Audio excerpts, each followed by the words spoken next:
Good. Okay. I didn't brush my teeth or get dressed. All right. Looks like we're live now. So good morning. I think we got a question there. It says, "Good morning. If I want to watch and listen, I go to YouTube. But if I want to participate in the Q&A, I go to Google Plus. Is that correct?" Right now, I have both open. Yes, that is correct. So have your Google Plus open if you want to be able to chat, and we'll see those chats come up right now. Sorry for the late start. We had a couple of technical difficulties, and we have one other person joining us. And right now we have Susan Nevin on, and we'll have another person popping in just a little bit here because we've had the computer shut down. Good morning. And so now, so now Amy, the person who wrote the question, can she hear me? Yep, you should be able. Yep, she should be able to hear you. Good morning. I won't be able to see you because Susie's webcam isn't working, but it'll come back on. All right, here's Barb. Wow, I made it. All right, we are live, Barb. So go ahead and activate your little thing at the bottom there, and you'll be able to see the chat.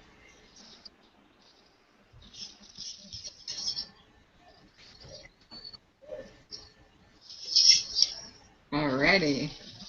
All right, and there's Barb. So let's just do a couple quick little introductions. We should have one other person coming on. We'll see if she's able to make it in a little bit. But so I'm Benny. I'm the president of the IDTA, and we're going to be kind of going over some. We're going to kind of do this little think tank to think a little bit about early intervention practices currently in regards to evaluation, and hopefully the feedback that we get from you guys today will be able to use to provide feedback back to the Service Delivery Approaches work group, which I'm representing the Developmental Therapy Association on. And their charge is really to look at the current way we're providing services in Illinois and see what we can do to kind of improve on what we're doing to have better outcomes for families and the children that we serve. So, Barb, why don't you go ahead and introduce yourself? So I'm Barb Utz. I'm from Effingham. I'm a developmental therapist, and I cover about a 60-mile radius of Effingham. I do have a few other developmental therapists who subcontract out with me, and I do their billing for them. And I've been on the board since the inception of IDTA. Yeah, Barb has been from the beginning. Thanks for your help, Barb. And Susie, why don't you introduce yourself? Good morning. I'm sorry you can't see me. My name is Susie Nevin, and I'm also a developmental therapist and a state evaluator here in the sort of the southwest suburbs of Chicago and some of the western suburbs of Chicago. And I'm interested in joining the board of the IDTA. And I also work for the Illinois Early Intervention Training Program as a trainer. And I go all throughout Illinois to provide trainings on lots of different topics, but assessment is definitely one of them, and intervention and all that good stuff. Thank you, Susie. All right, so let's begin talking a little bit about, I guess we'll start by kind of defining a little bit for everybody who's watching a little bit more about the difference between evaluation and assessment, because I know it's a big thing that we were talking about at the Service Delivery Approaches work group, and sometimes we get confused as providers and mix the two together. But evaluation is really when we're doing our initial evaluations to determine whether or not a child is eligible for services. So that's when we first get that initial paperwork to kind of see if that child has a 30% delay in order to be able to qualify for our services in Illinois. And assessment is more of our ongoing assessment of the child. And so we may use evaluation tools or assessment tools to kind of see and monitor how a child is progressing, to be able to kind of come up with new skills, or yeah, I think that pretty much covers it, right, guys? Am I missing anything? Well, no, I think that covers it too, and I just you know, when people use the word evaluation, I think it's okay to go ahead and interchange that word with eligibility determinations, and Mm-hmm. that's kind of synonymous. And Mm-hmm. like you said, the assessment is everything else. And so um, we look at assessments as more of a marathon, because it's a long journey and it's ongoing. And it's important to not confuse the word assessment with test, because when you're assessing, you could be observing and you could be learning, you could be sharing. Assessment is a lot of that ongoing gathering of information about the little one and Mm-hmm. the family, of course. Yeah. Anything else you'd like to add, Barb? I agree with all that. Yeah, it's well said, Susie. Um, so yeah, so in terms of evaluation and assessment, really, I mean, part of that process is really for us to help us understand how a child is developing and kind of get those, how they're doing in the different developmental domains. We also gives us an opportunity to kind of observe how the child kind of responds to the presentation of different tasks when we're doing evaluation. Um, it also gives the family some opportunity to kind of ask questions about their child's development, helps us identify the family's priorities, um, and share information about just kind of their family culture and their day-to-day routines and those type of things. So we're going to kind of really focus our conversation around those type of things right now, and hopefully those that are on the chat can give us their perspective and give input on what we're currently doing well in the system and type of things that we can improve on. So, definitely join in on the discussion. We'll hope we'll have a good hour here of some information and be able to use this to give some feedback back to the state. So, so let's begin by talking a little bit. Why don't we start by just kind of how do you go about doing initial evaluations in your neck of the woods, Barb? Well, of course, the service provider usually faxes our referrals to us, and it usually has Part A with some basic demographic information, and then the new tool that they've been using. Of course, I don't remember the exact name of it, but that has all their information about who's in the family and if there's any family history, of any delays of any sort, and then it just how they're if they've had any health issues, hearing and vision tests, if there's any concerns there. That's very, very helpful going in. You already have a lot of that knowledge base. I still ask families about it when I go in for an evaluation, because sometimes oh no, that was on my other kid. That's not, so sometimes parents don't recall correctly. So I just, re-ask questions and just make sure the information on the paperwork is correct.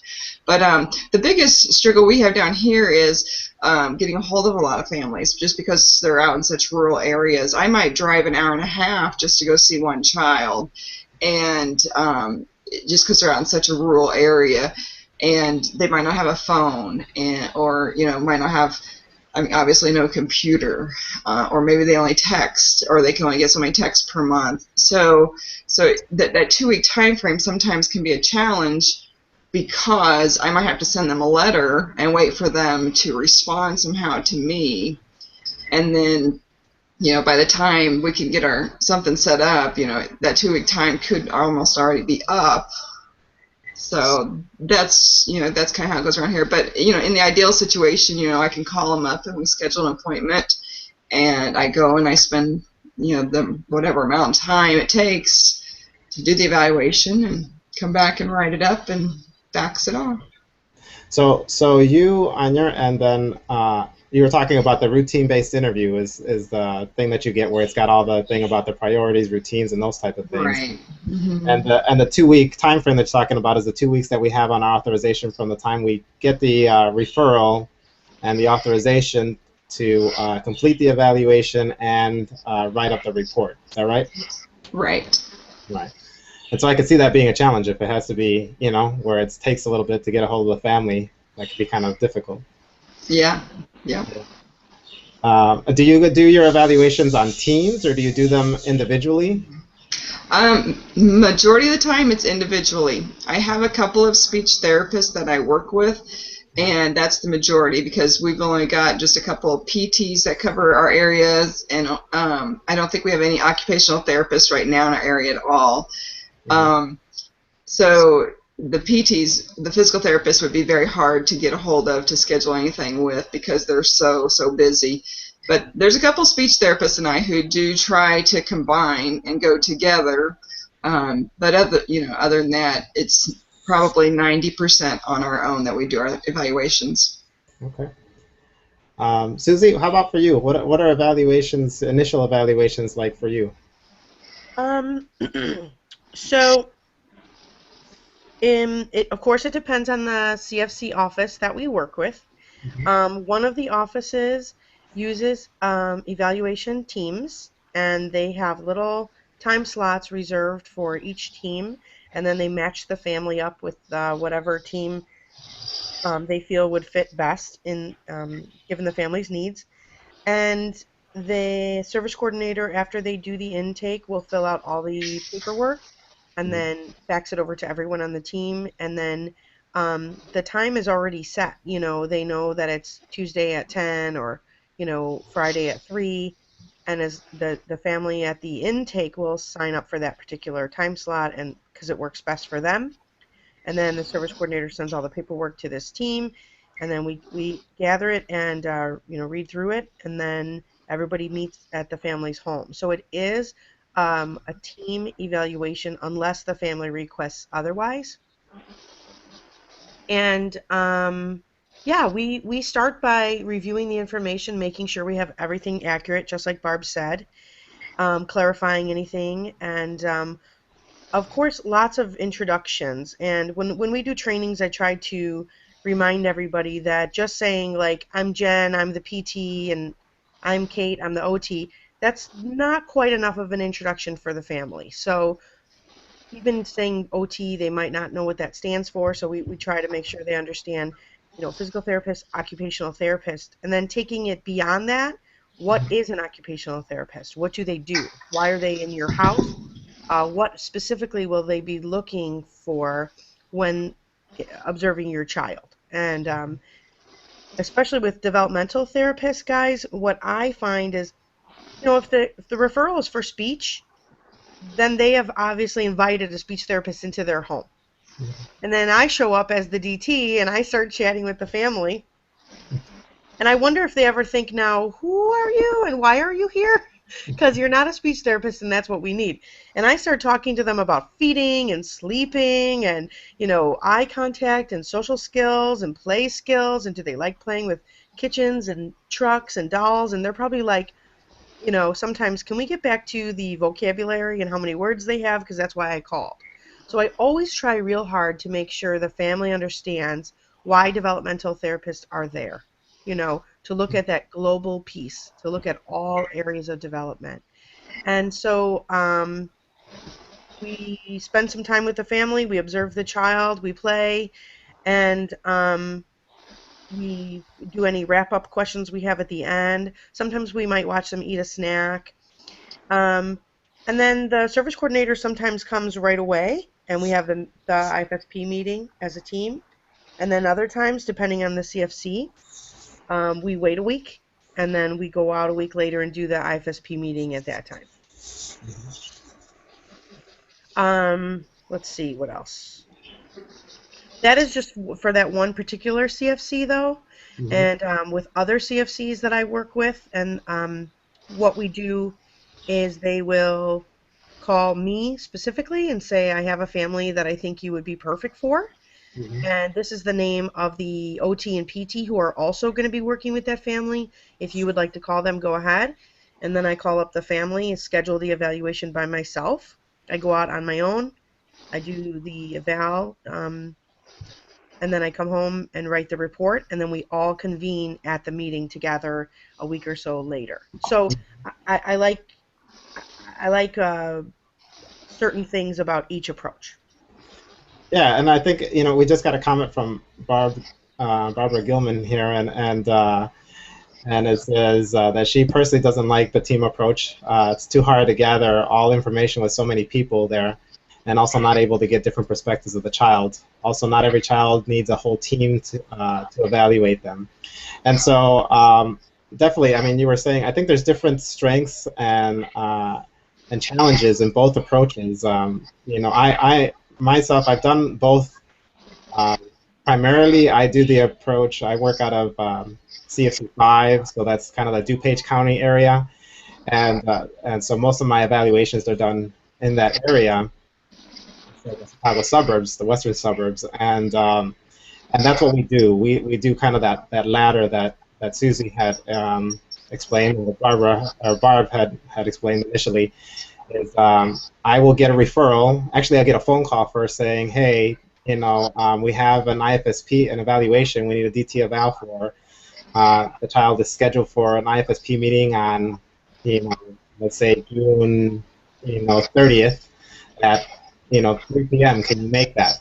And then based on the actual evaluation or the IFSP meeting time, then it will let me know, or I accept it or not, and then from there they'll send me all of the paperwork referral information. I'll get the RBI, which is the two-base interview, all the referral paperwork, medical history, all those type of things, and then from there I can start putting together my packet of stuff for me to go out and do the evaluation.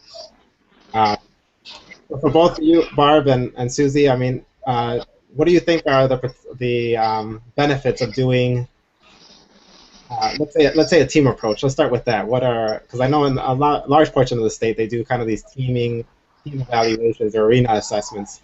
Yeah. But what are some of the benefits that you guys think about doing evaluations that way?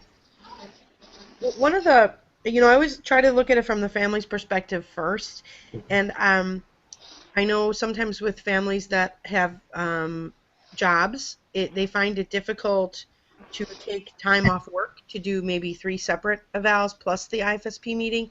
So if they really do have to take a day off work, and if both parents want to be there, they're both taking maybe the morning off of work, they might find it too difficult to have 4 different dates, and they would rather knock it out in one shot. Some families, of course. And another benefit is I think sometimes parents find it difficult to recount some painful memories or experiences, and to talk, to share their concerns and their fears. And so if they're doing that 3 or 4 times, talking about their concerns, talking about the birth history, explaining the medical situation, answering questions about sleep disturbances or sensory differences, I gather a lot of that info, and I know the OT does as well, and I know the speech therapist does as well, and I know the service coordinator does as well. And of course we're reading everything that the coordinator is giving us, but sometimes when we dig a little deeper, the questions become very similar. Mm-hmm. And so I think it's hard for families sometimes to have to answer all the same questions so many appointments in a row. So I think one of the benefits, just looking at from a family perspective, sometimes it's a little more concise for them and a little more timely. I've had families that are really eager to get started, and they feel like if you do DT this day, and then a week later you're doing OT, and then a couple days later you're doing speech, and then a few days after that is a meeting, they feel like, okay, I just really want to get this started, and so they like that jumping off point of everybody sharing perspectives. And then finally, real quick before I shut my big mouth here, I really do like the sharing of perspectives. And so we're all observing the same child at the same time, but we have a different lens that we're looking through. And so we can say, oh, I didn't even think about it like that. I didn't interpret it that way, but it's interesting that you did. And so you kind of learn a lot in the process. And just to piggyback on that thought, Susie, I know, when all the therapists are together like that and somebody sees something and they're like, oh, if we tried this, then, you're sharing your ideas and you're sharing your knowledge. The other therapists are picking that up, learning something new, and taking that with them to their other families. So I know, even just as a developmental speech, you're like, oh, if you do this, or you practice this, or if we try this, they're like, oh, yeah, that's a great idea. And then you think of all the other families you can share that knowledge with. And so it's a great resource space as well. You just learn a lot. Absolutely. Yeah, that's those are great great insights on those type of things. And just real quickly, I wanted to tell there was a question there previously about being able to use the chat. So just to kind of highlight and answer that in case you came on to the viewing this a little bit later. In order to be able to give us feedback in chat, you'll have to log into a Google account if you set one up based on the videos that I put up on our Facebook page, or I think they're on our Facebook page. Or you can watch on our YouTube channel about how to set up a Google account. But in order for you to be able to give the questions for us to be able to see them and interact with you, you'll need a Google account. Otherwise, you can watch through YouTube, and then you could always email us feedback if you'd like. At the end, I'll give an email address where you can send all of your feedback and questions, so that way we can kind of take your perspectives. But I think there's a little, somewhere right around here, there's a little thing that'll say if you want to join the chat, you click on there and you should be able to log in through Google. It'll probably ask you to set up a Google account. If not, like I said, you can watch through YouTube and just email us questions later. But also, going on that, I agree with you guys. I mean, I've done some team evaluations out like in CFC 25, which is kind of like Crystal Lake area, and a couple in CFC 7, which is in like the West Cook County area, and it is. I think that there's definitely a good family-friendly. I think being respectful of the time factor. When families have to schedule and have multiple things going, if they're trying to schedule multiple appointments, let's say they're trying to get 3 evaluations and they have to schedule 3 different times, that could be challenging, or if you're also, I could, in some of the rural areas where I've gone out, in that CFC 25, maybe driving a distance to be able, it's probably nothing like over there in Effingham area and the radius you cover, Barb, but nonetheless, there can be some rural areas that takes a little bit of time to get to, and I think it might make it a little bit more practical to do a team evaluation. We also got another approach here. Amy put, I also think that a team approach helps model for families the way we hope ongoing intervention will happen as well, which is also a really good point there. I think that interaction back and forth and that collaboration that happens in the room there while you're doing the assessment, the evaluation is really key as well. Right. What about challenges? Is there any current challenges that you guys experience by doing a teaming approach to evaluation? I was just thinking one downfall. I know some families, it just might be the mom, bringing the child or with the child when we're doing the teaming approach, and it can be kind of intimidating. Sometimes they put us, as the knowledgeable one or whatever you want to call us, but the therapist coming in to look at their child, and they can get a little intimidated by that. So they might not be as forthcoming if there's 2, 3, 4 different therapists sitting around. They might feel a little bit intimidated and kind of shy, not wanting to really talk very much. Mm-hmm. So that can be a downfall. Mm-hmm. What about you, Susie? Anything you've noticed? Yeah, that's what I was thinking too. Sometimes it's just really overwhelming for families. They don't want sometimes for 4 or 5 or even 6 people descending upon their living room at one time.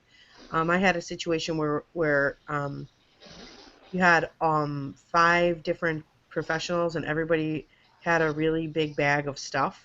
Mm-hmm. And it was a very, very, very small room of the apartment that we were going to be in, and we literally didn't even fit. Like some people were standing, and then people had to take their big bags, which I know is another topic maybe for another web chat one day. Mm-hmm. But people were putting their bags on the front porch because couldn't even get in the door, and I know that family felt very bad at that time. Another situation that I've seen is where one person is really connecting with the parent and having a really nice conversation, whether it's more of a emotional conversation or more of a very specific, like, oh, this is about feeding, oral motor, this is what I want you to know, this is the questions you can ask me. And maybe the other people in the room are not necessarily making that connection, and it's awkward because I think the person who is making the connection with the family, and the family might be really enjoying that conversation with that person, it's almost like, ooh, I wish we had more time, just the two of us, to talk about this further. And then the other maybe three people are like, oh, this person's eating up all of our evaluation time talking about this oral motor stuff or this, you know, social emotional kind of stuff, when I really need to get to brass tacks and look at what I need to look at or whatever. Now, of course, we all think that it would be important to have that open model where there isn't a my area, your area, or my discipline, your discipline. We hope that all the information shared is useful about the family. But, as we know, sometimes people do get that feeling of like, okay, I want to talk about what I want to talk about, and they want to talk about what they want to talk about, and then the parent's sort of like, I don't know who to orient towards. I don't know, I'm trying to make these connections in a short period of time, and so it gets a little awkward sometimes, I think. Yeah, what about from the child? Have you guys noticed any of that from the child being assessed? Like, I'm assuming like even just an evaluation for a child, can be overwhelming just because it's so, sometimes can be a little bit different. It's a new person, those type of things. But what about dealing with multiple people, Uh-huh. from the child perspective? Well, Yeah, go on the ahead, Barb. on the plus side, everybody gets to see the same child, but on the negative side, it can be very intimidating for a child as well. And if all they do is stand behind mom or hide behind mom, then everybody's gonna be bombarding mom with the questions. Whereas sometimes if you get that one-on-one and sitting on the floor with them, and you bring out a toy, then they kind of don't feel so intimidated. If mom says that person's okay, then I'll be okay. So it can also be very intimidating for the child. Sorry. That's okay. My dog will start barking soon, or one of my children will start making noise pretty soon. I just kicked her out of the room. Poor thing. My dog, not my child. Oh. So I agree with you guys. Sometimes it's a little much for the child. And then I just saw a comment that came through that said, sometimes it actually affects what the child is willing to show you, or quote unquote their performance. So they might just shut down, and the parent is like, hey, I know this kid can do a lot more, but they're just looking at four sets of eyes, grown-ups, staring at them, and they get a little, quote unquote performance anxiety, and they're like, I'm not doing this. So it's a little more natural, I think, if you have, one person come in and they're having this wonderful conversation with the parent, and there might be a really strong connection made, and there might be a really nice little comfortable interaction with the child, and they're more just organic, the way that they would play if mom had a friend come over and sit on the couch for an hour and a half and play. And then another comment that came through said that on the flip side, when you're looking at team approaches, if it's a good team and they relate well to one another, the team can model for the family what it should look like, collaboration during intervention and during reassessments and annuals. And, if we're all going to be on the same team for this child, we can start modeling what that teaming should look like during the initial assessment. Yeah, and I think the other part that just came up. Another question is about the different perspectives, and sometimes a child looks different over different periods of time as well. So when we do all the evaluations at the same time, you're going to kind of all see the same child, but there also might be an added benefit of seeing a child from different perspectives, from different people at different times. I just did an assessment recently where the speech therapist called me. So we went in at separate times. The speech therapist called me and said, the child, wasn't talking, wasn't responding to any questions, all those type of things. They were having a really tough time. And then when I went over to do the evaluation, the child responded beautifully. They were actually saying some words. They were following directions a lot better. And it seems like they were just having a better morning. It could have been the time of the day I went. It could have been just that particular day. But we had a different picture, so we kind of talked a little bit afterwards to kind of mesh the two things that we saw together, and we actually wrote a clinical judgment to make the child eligible. But there is also benefit in that as well. There's a couple other things that I want to make sure we touch on in the time we have together today. I'd like to touch on the actual tools that we use for evaluations and some of the benefits and challenges with the tools that we may be dealing with.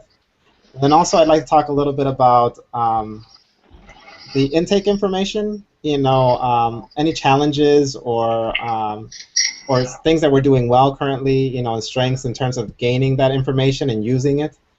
So why don't we start with the intake part of that whole thing, so it kind of flows a little bit. But tell us a little bit about, are there any particular things that you guys are seeing as a benefit right now, or areas of strength with how we're getting our intake information and what we're getting and how we're using it?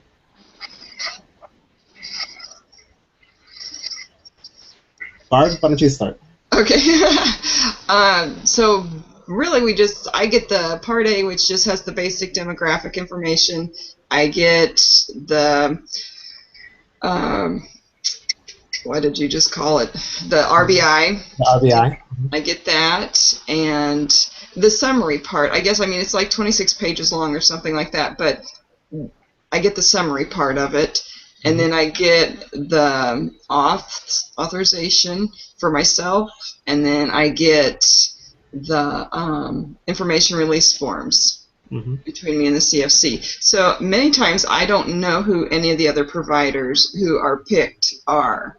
So I can't contact them to say, hey, let's go together, or let's, whatever it might be. So a lot of times I don't know to even contact them to say, hey, I got, the child cried the entire time. So a challenge for me is not knowing who the other providers are, but I do get all of the information that I need, and I think it's a good automatic, summary of the child so far. So I think it's a good amount of information right up front that I get. Okay. What about for you, Susie? Is there anything that you experience in terms of strengths or challenges? Yes, I've been doing this a long time, and so I've seen lots of different changes from the way we used to get information prior to an assessment or an evaluation versus what we get now. And I really think that this family assessment that the service coordinators do, it really yields a ton of information. And what I like best about it is it's all about the routines of the family. And so they ask, what part of the day is hardest for you guys? And I think as an interventionist, it's really meaningful to get that kind of information. What part of the day are they having the biggest struggle with? It's really rich information, and I'm a real big fan of all that information that we get from them. And I think it's a win-win. I mean, the family wins because all of us know a little bit about them before we even enter the door, and they don't have to repeat too much if they don't feel comfortable doing so. And I also feel like it's a win for us because, gosh, look at all the information we have already going in to help us guide our practice, And I just laugh because now that they have the parents' date of birth on there, now I just feel really old. And I'll see like a birth date of maybe 1990 or something, and I'm like, oh my gosh, like teen parent, blah blah blah, and then I go, oh no, wait, those parents are 24 years old and they have 1-year-old and they're married and have a house, and I thought, wait, I'm looking really old, like they were born in 1990. I can't handle this. So every once in a while I get a little shot to the ego, but other than that, I really love it. Yeah, me too. That happens too. I mean, even right now, I notice how shiny my head is now because I have.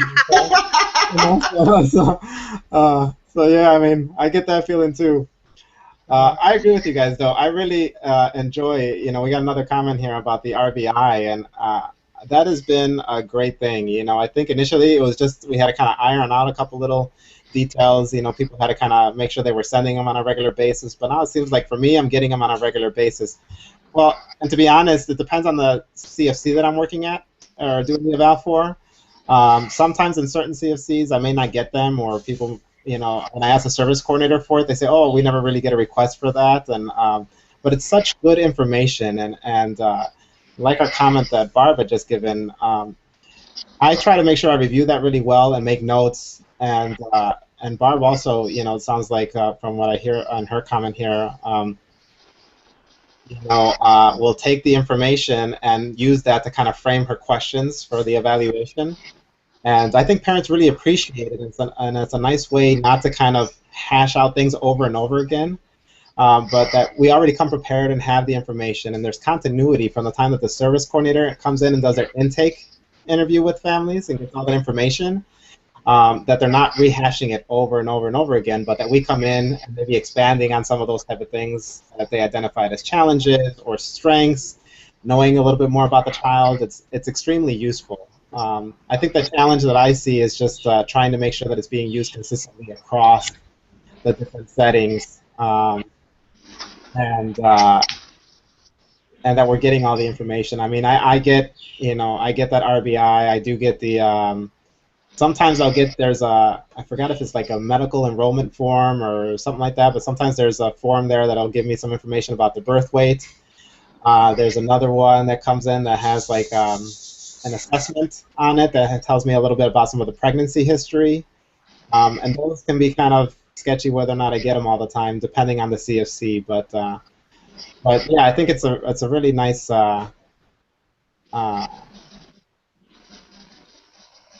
set of information for us to be able to use, and it's been really helpful.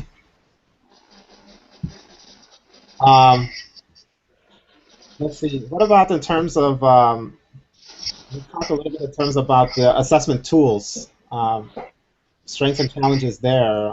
Would you guys like to share the tool that you guys use? Barb, why don't you start? I use the BDI. Okay.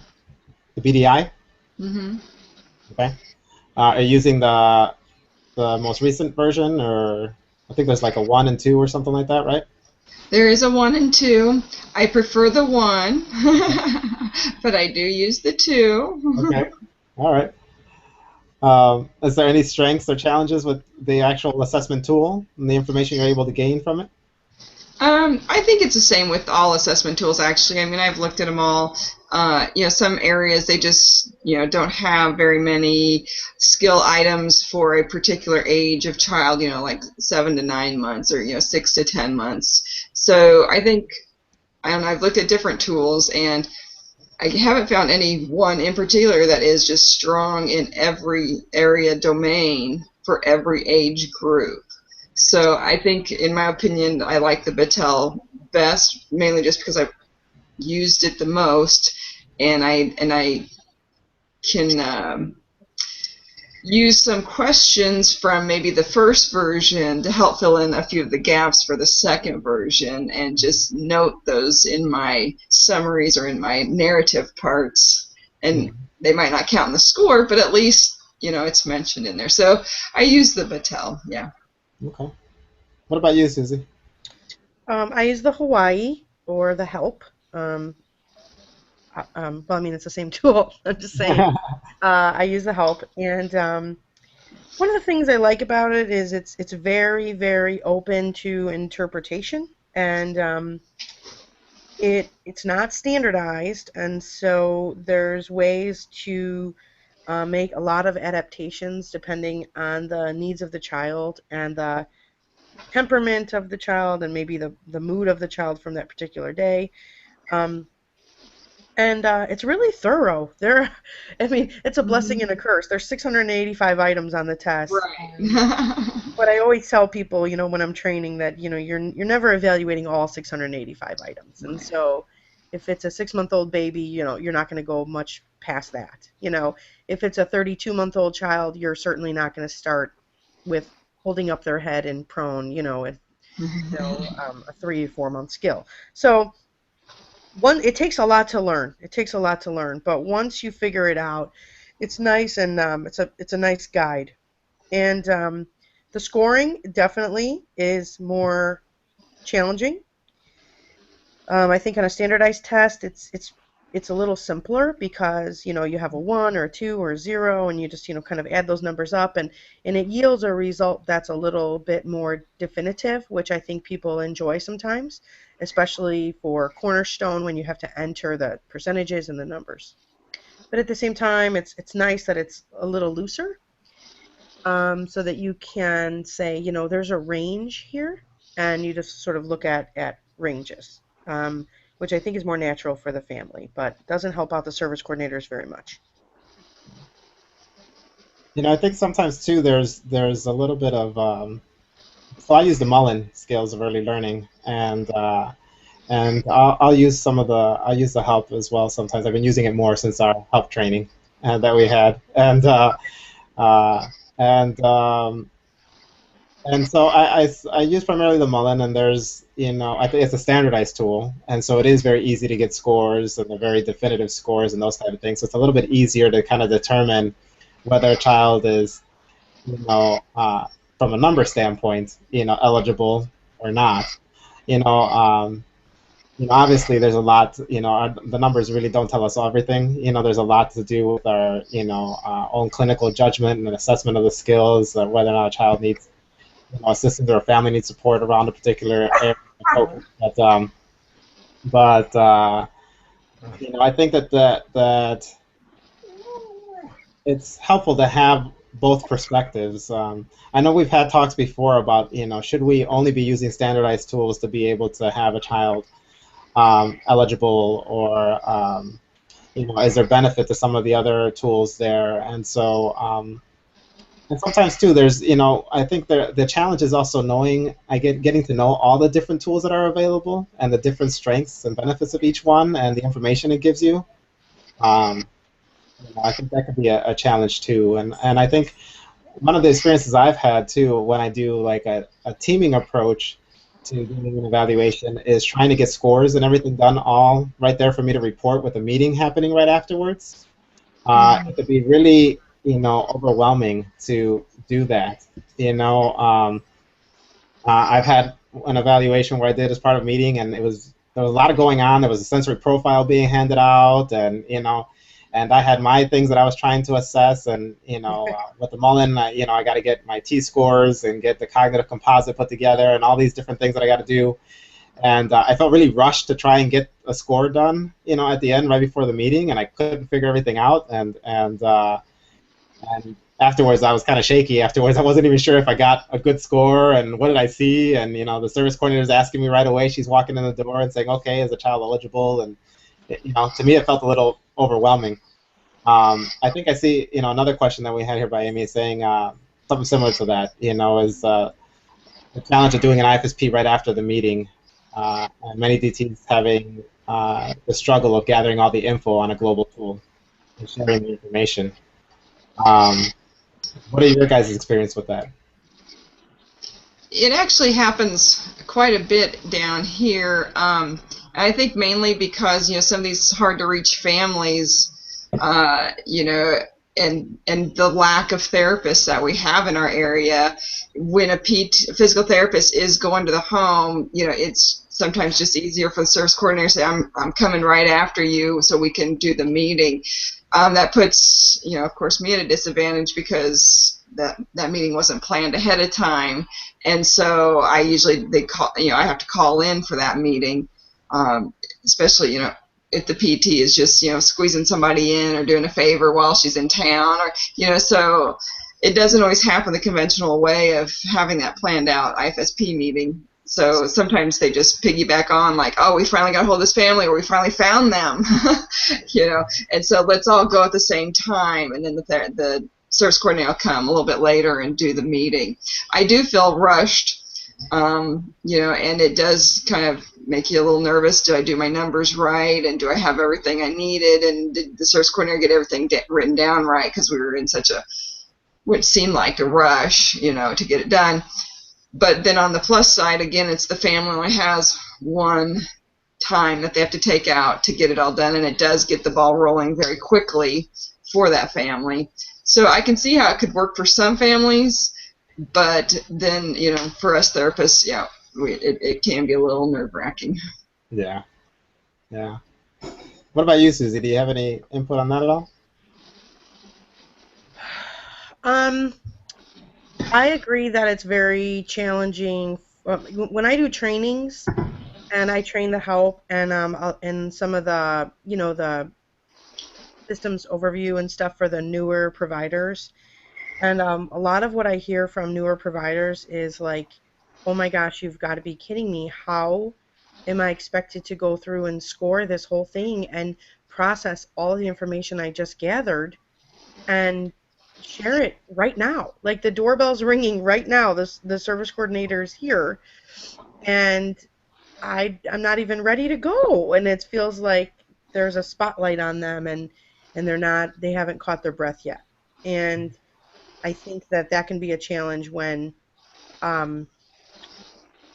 when they just want a chance to process everything. And also, if you are working with a team of people, maybe you want a chance to say to the other team member, what did you think about that? Or is that how you interpreted that? Or, what are your thoughts on his sensory system? Or what are your thoughts on his eye contact or how he interacted with us? And you can't really do that. And so the other person might just start talking, and in your head you're thinking, oh, I don't know if I agree with that. So, of course, it's a good time to have an open dialogue and have the family included as part of the process, as part of the conversation.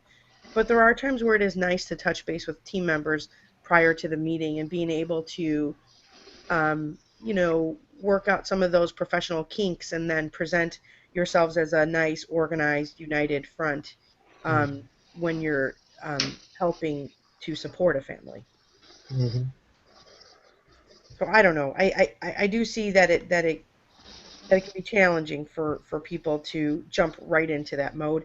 And I think it's challenging for families too. Sometimes it can be a little overwhelming. Like, wait a minute, now you're going to tell me what the plan is, and I have to sign the paperwork, and like my husband's at work, and I didn't even get a chance to talk to him about this, and I didn't even get a chance to call our insurance company and see what they'll cover, and like I didn't know we were doing this, right this second, and it's a little scary sometimes. Yeah, coming up with goals, all that type of stuff can be really, really hard. And we'll talk a little bit more about 1 minute after you just explained to them that they need this help.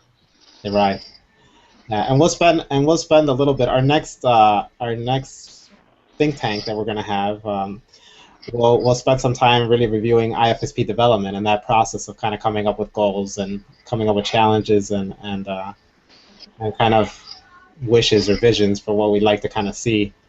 But on that note, let's talk a little bit. I know we're right at 9:30 right now. We started a little bit late. If you guys have another 5-10 minutes just to kind of come up with some vision statements or things that you'd like to see, do you guys have that time right quick? Yeah. Okay. So let's just go ahead and talk about that. And those that are watching, if you guys want to provide some feedback and some ideas via the chats, you can.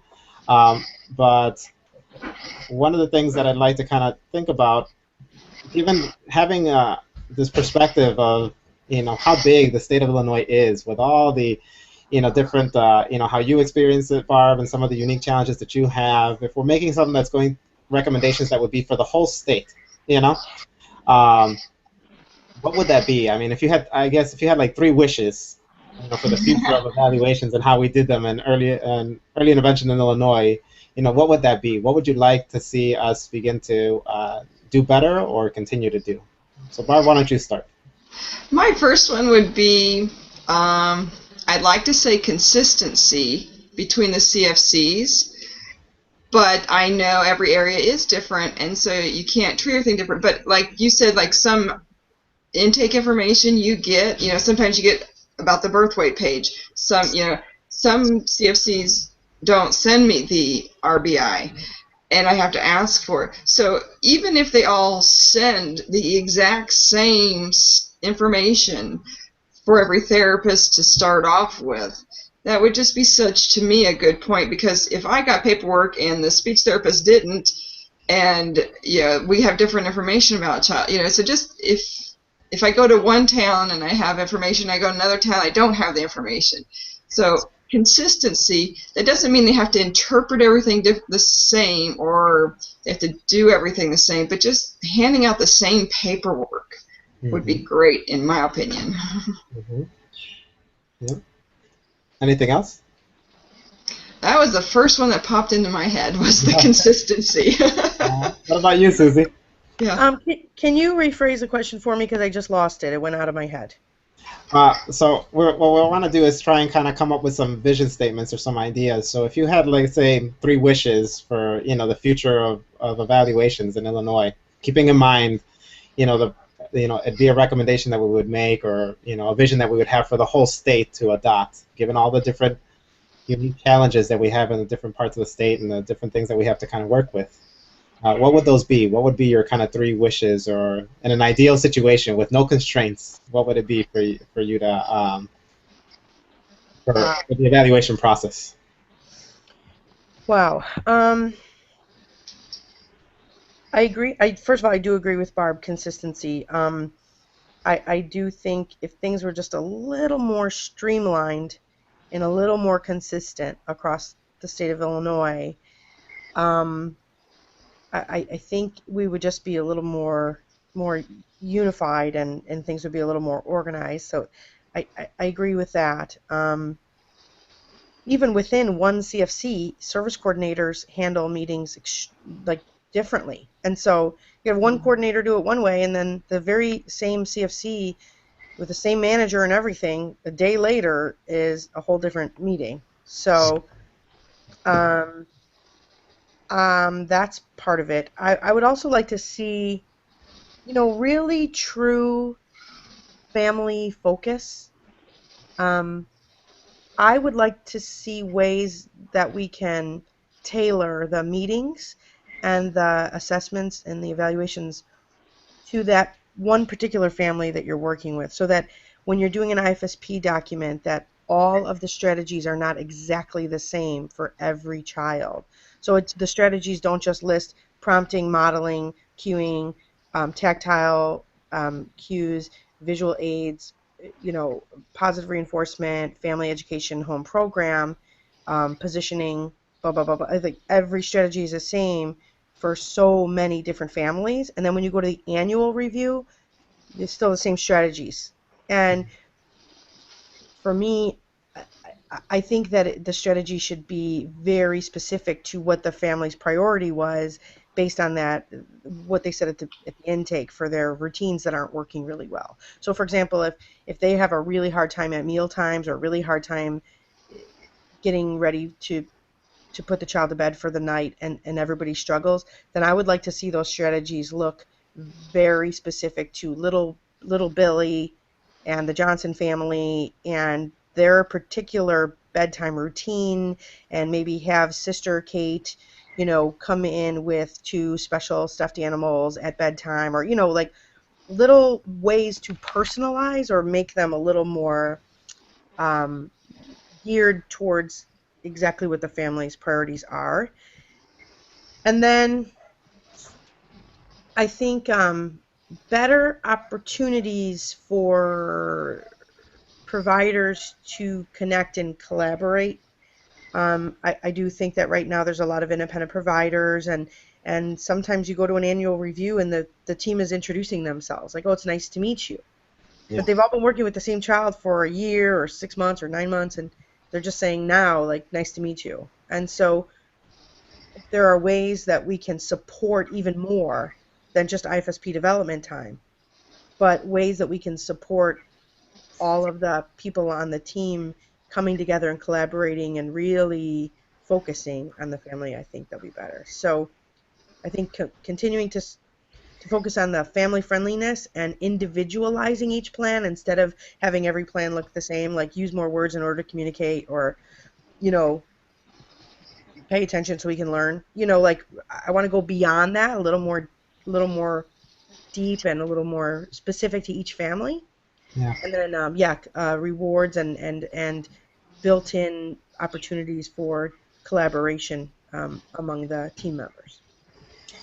Boy, I wholeheartedly agree with both of you guys. I mean, I think those are two really big key points. Is the consistency across CFCs, not only for us as providers, and the way that we experience, but also for families, I think, oftentimes. Because what if a family moves from one CFC to the other, and then they're having their evaluation done a little bit differently, for their annual or something like that, and it's that can be very confusing for the family in the way that they receive their services and those type of things. And so absolutely that consistency and the paperwork that we all get, making sure we're getting it consistently and that we're all using it appropriately as well, to be able to develop our evaluations. And I think a point that Susie was talking about that is referred to often, I see literature on it and hear people kind of talking about it in regards to like early childhood development in general. But this notion of authentic assessment, and doing evaluations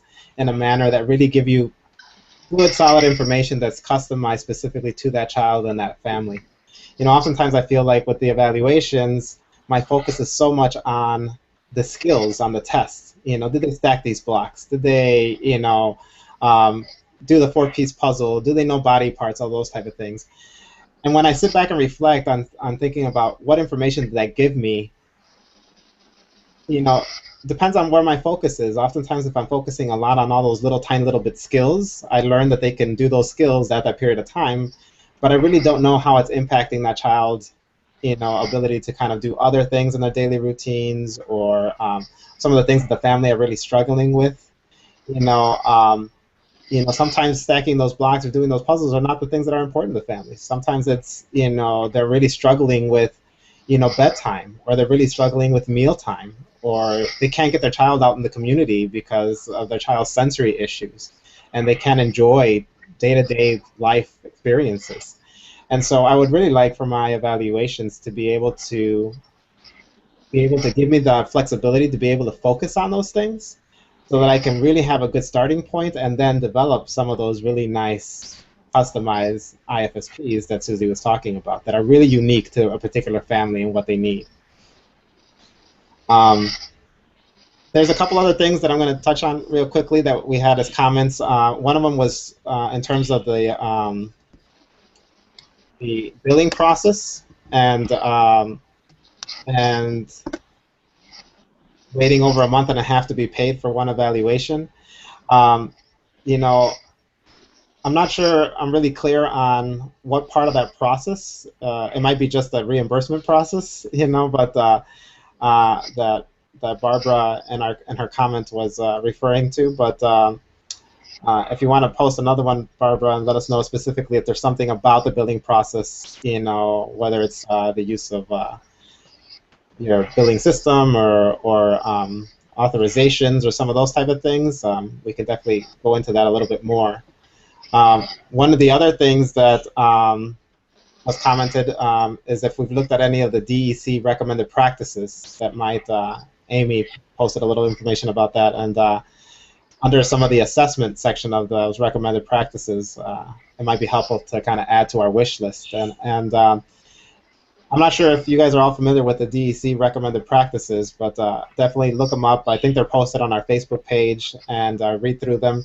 There's a lot of good information on there that we could definitely use to kind of help formulate some of our kind of wish list of things. And I know one of the things that we're planning or working on at the IDTA is maybe holding one of these kind of webinars like this, where maybe we can turn it into like a little bit of a revision of what those DEC recommended practices are and what they mean, and how we can kind of maybe map some of those things onto the way that we provide services in Illinois right now, or develop our vision statements for what we want to see, for the future of EI in Illinois.